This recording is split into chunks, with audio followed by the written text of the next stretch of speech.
Good evening, good morning, good night, wherever you're watching my transmission. It is I, Mike Martins. I got a really important article I want to share with you guys. Don't forget to join me tonight for Mike in the Night. I'm going to have a few call-ins tonight. Hopefully I can get them on the line tonight on the horn. So let's kick this off, guys. Mike Smythe says, Weaver argues it's time to ban foreign real estate buyers. Okay, guys, do you remember what happened with Phil Tyford? The housing minister of New Zealand. Do you remember in November of 2017, November? Do you remember when we brought up this story that New Zealand is working towards banning foreign ownership for coming in and people just parking their money in the country and not investing in the country's future as a, and buying up medium home prices and medium homes and making it really tough for the citizens of the country to make ends meet, creating this real estate bubble, right? So there's also, we need to factor in low interest rates. We have to factor in baby boomers buying with the equity of their property that went up to buy more property. So it's a perfect storm. So let's kick this off real quick here. Really want to share this with you guys here. British Columbia should follow New Zealand's lead, ban foreign real estate buyers, says Andrew Weaver. When Green Party leader Andrew Weaver ramped up his calls for foreign buyers ban in BC real estate, he was met with a quick rebuff from Premier John Horgan.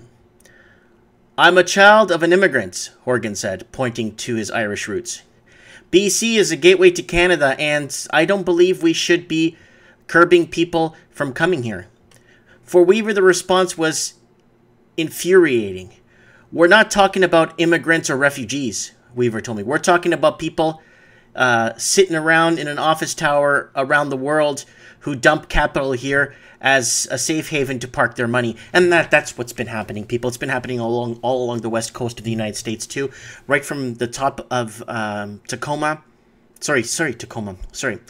King County, right at the top there, right at the U.S.-Canadian border, right from Vancouver all the way down to San Diego, Tijuana border, right at the Mexican border.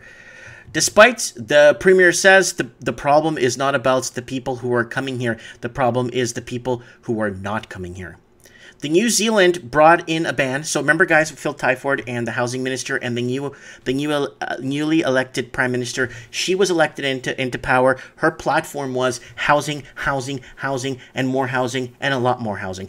And she got voted in by housing because the New Zealand proper is in a lot of trouble right now. So let's go here. On foreign home ownership, as it deals with runaway real estate prices in an affordability crisis that mirrors its own. Weaver is repenting his demands that British Columbia follow New Zealand's lead and ban foreign real estate purchases here. It's essential that our limited housing stock is used first and foremost as homes for British Columbians, not as bank accounts for foreign capital, he said. It appears most people agree with him. A Mustel Group poll suggests 58% of British Columbians support an outright ban on offshore property purchases. But opponents of the idea say Weaver wants to take a sledgehammer to kill Ghent.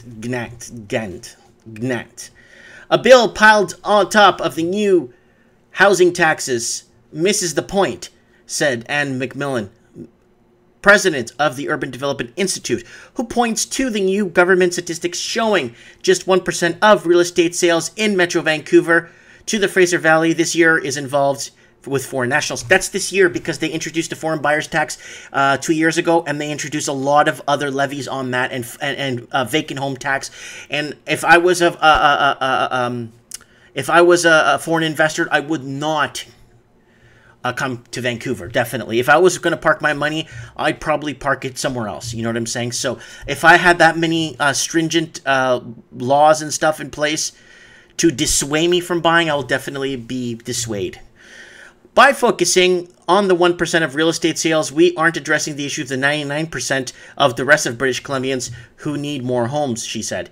The real estate industry solution to affordability crisis: build more real estate. We simply aren't building enough new homes to meet demand. Well, what about the 98,000 empty homes in the Lower Mainland? What about those? Can't they free those properties up or at least get tax money? They are getting tax money off those homes, by the way. Watch a couple of shows ago.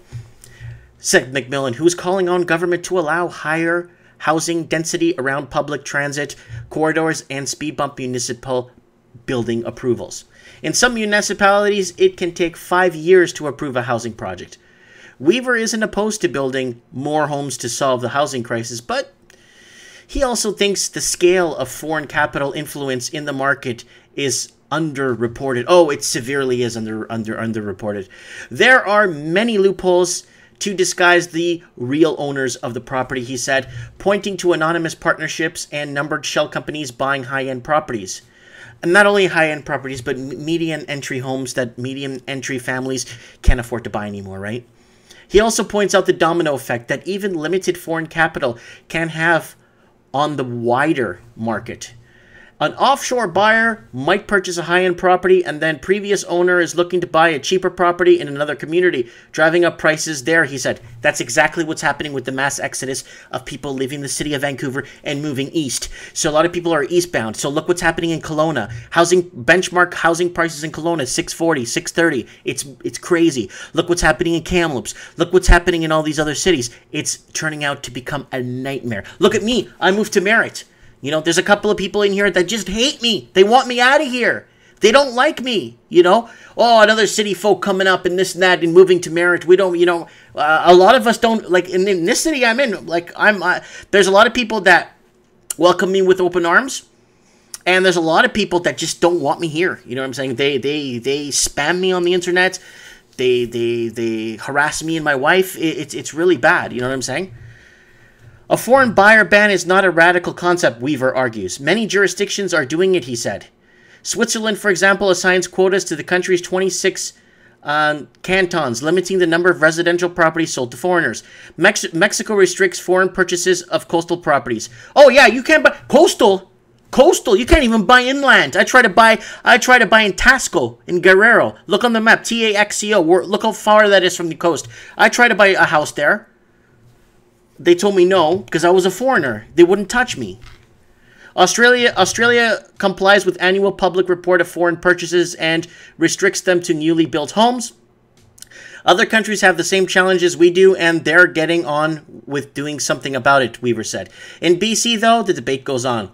David McKay, CEO of the Royal Bank of Canada, told a New York banking conference that the influx of foreign capital was distorting housing markets in Vancouver and Toronto. They are. I think I even read that article for you guys. We don't need foreign capital using Canadian real estate as a piggy bank, McKay said. If capital is coming in to sit in a home unproductively, so there's hookups. You got hydro, water, that, nothing. And then half these homes don't even pay property tax because they're falling behind, or they don't even bother, or they don't pick up the weeds, or the 6-foot tall weeds. Remember that in West Van, that article I read for you guys in West Van? 6-foot tall weeds? Livelihood of residents, no thank you. But McCollin said bringing in foreign buyer bans or further punitive real estate taxes are solutions that carry risk of their own. It could trigger further uncertainty for our economy. She said, adding Vancouver is only building 20,000 new homes a year, while the city's population is one pace grow triple the rates. Okay, let me bring this up real quick here. I gotta bring this up. Bring this up all the time. Douglas Todd article, bring it up every time. Because I'm one of these people that he mentions in this article. Douglas Todd, Aboriginals and whites leaving Metro Vancouver. So this is the 2016 numbers. Douglas, if you ever watch my stuff, please, buddy, I want to see 2017 numbers. A net total of 9,345 whites and 460 Indigenous people left Metro Vancouver for other parts in the province the one-year period ending July 2016, according to newly released Statistics Canada. There's like 5 people in my cul-de-sac that are from Vancouver right now. So this is what's happening, people. Let's move on here. There appears to be little political appetite for a foreign buyer ban without governing the NDP or the Liberal opposition. A ban on foreign ownership is not being considered, said Finance Minister Carol James. British Columbians are proud to welcome thousands of newcomers each year who help strengthen our province, all of which leaves Weaver alone on the stage, calling for at least a temporary foreign buyers ban. If we don't At least try. We'll never know whether it works to make homes more affordable, he said. It doesn't matter. I think the ship sailed already. I mean, I just went to a party right now, an afternoon Saturday party with the wife and the kids. They had a housewarming party. They even had a priest there to bless the house. We went. They were there, and they just moved from Vancouver. They moved from Vancouver. They moved from Vancouver area. Like right in Vancouver, actually, proper Vancouver. They were paying $2,700 for rent for a 2-bedroom apartment. Now, the mortgage here they're paying in Merritt is under $1,000, and that includes property tax per month. So that's what I'm trying to get at here. Now, when people tell me, they're like, Mike, why do you care about the Australian housing market? Why do you care about New Zealand?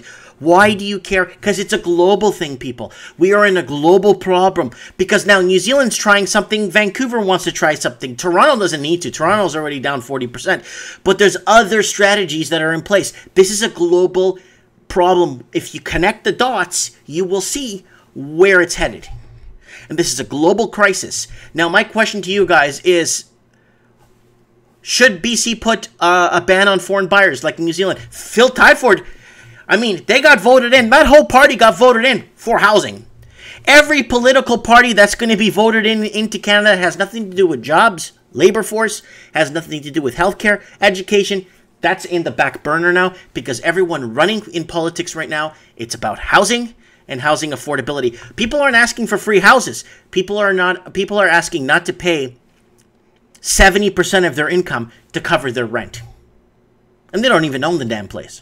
Let me know what you guys think in the comments below. Thanks for watching. Don't forget, Mike in the Night tonight.